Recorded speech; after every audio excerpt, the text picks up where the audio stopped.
Hai, saya Zalfa Nadia Azahra kelas 11-2 dari SMA Negeri 12 Tangerang. Berpikir komputasional. Topik utama dalam presentasi ini yaitu pengertian berpikir komputasional, rekursi, algoritma Grady, serta pemrograman dinamis. Berpikir komputasional merupakan suatu kerangka dan proses berpikir yang mencakup perangkat keras, perangkat lunak, dan menalar reasoning mengenai sistem dan persoalan. Dilansir dari buku informatika karya Henry Pandia, konsep berpikir komputasional merupakan metode yang digunakan untuk menyelesaikan suatu masalah yang kompleks. Konsep ini menggunakan metode dengan cara membagi-bagi masalah tersebut ke dalam permasalahan yang lebih sederhana dan membuat solusi untuk setiap permasalahan yang telah dibagi. Konsep berpikir komputasional memiliki cara untuk mengidentifikasi masalah, memahami, dan mengembangkan metode untuk mengembangkan solusi yang inovatif. Meskipun konsep ini dibangun dengan tujuan agar masalah-masalah dapat diselesaikan dengan bantuan komputer, konsep ini sebenarnya dapat diterapkan pada kehidupan sehari-hari. 1. Rekursi. Permasalahan yang dapat diselesaikan. Dengan menggunakan konsep ini, salah satunya adalah barisan Fibonacci. Suatu masalah dapat didekomposisi menjadi permasalahan yang serupa, namun ukurannya lebih kecil. Saat kita diminta untuk memindahkan satu kardus buku yang sangat berat dan tidak dapat kita angkat, kita akan membagi kardus tersebut ke dalam beberapa kardus yang lebih ringan, sehingga pekerjaan tersebut menjadi lebih mudah untuk dikerjakan. 2. Algoritma Grady. Grady secara harfiah berarti rakus atau tamat. Meskipun dalam pengertian sehari-hari, kata rakus dan tamak memiliki konotasi negatif, namun dalam konteks informatika, kita mengartikan Grady dalam konteks sebagai sebuah strategi penyelesaian masalah yang dapat berguna dalam merancang sebuah algoritma atau solusi bagi sebuah permasalahan komputasional. Oleh karena itu, diharapkan tidak ada konotasi negatif pada kata Grady dalam konteks ini.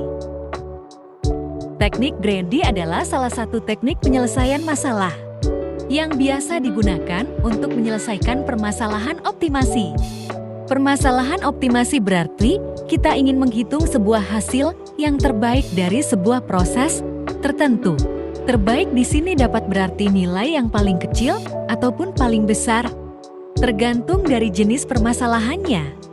Dalam menyelesaikan permasalahan optimasi seperti ini, algoritma Grady akan menerapkan prinsip mengambil serangkaian langkah terbaik pada setiap saat. Dalam menggunakan teknik ini, terdapat satu langkah yang penting yang biasa diterapkan pada penyelesaian masalah secara Grady, yaitu proses mengurutkan sebuah data agar menjadi terurut, mungkin dari kecil ke besar atau sebaliknya, agar kemudian kita dapat melakukan serangkaian pengambilan langkah secara Grady pada data yang sudah terurut tersebut. Pola seperti ini umum digunakan pada penyelesaian permasalahan secara Grady. 3. Pemrograman dinamis. Dalam hal ini, teknik pemrograman dinamis atau dynamic programming mungkin akan lebih sesuai diterapkan.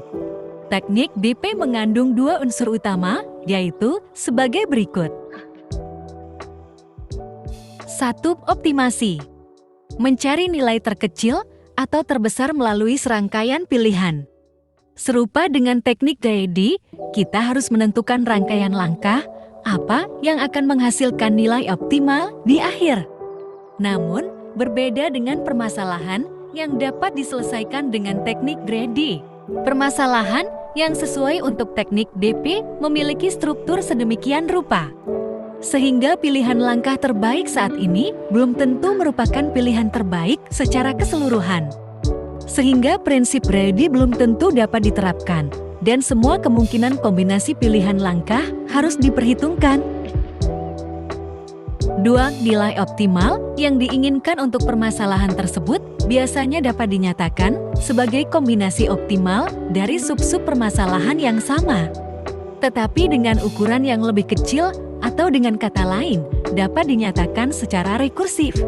Namun, sub-sub permasalahan yang harus dipertimbangkan biasanya memiliki overlap atau persinggungan, sehingga dalam proses perhitungannya diperlukan cara yang efisien untuk menghitung solusi untuk sub-sub permasalahan yang diperlukan, agar tidak terjadi perulangan atau duplikasi dalam proses perhitungan.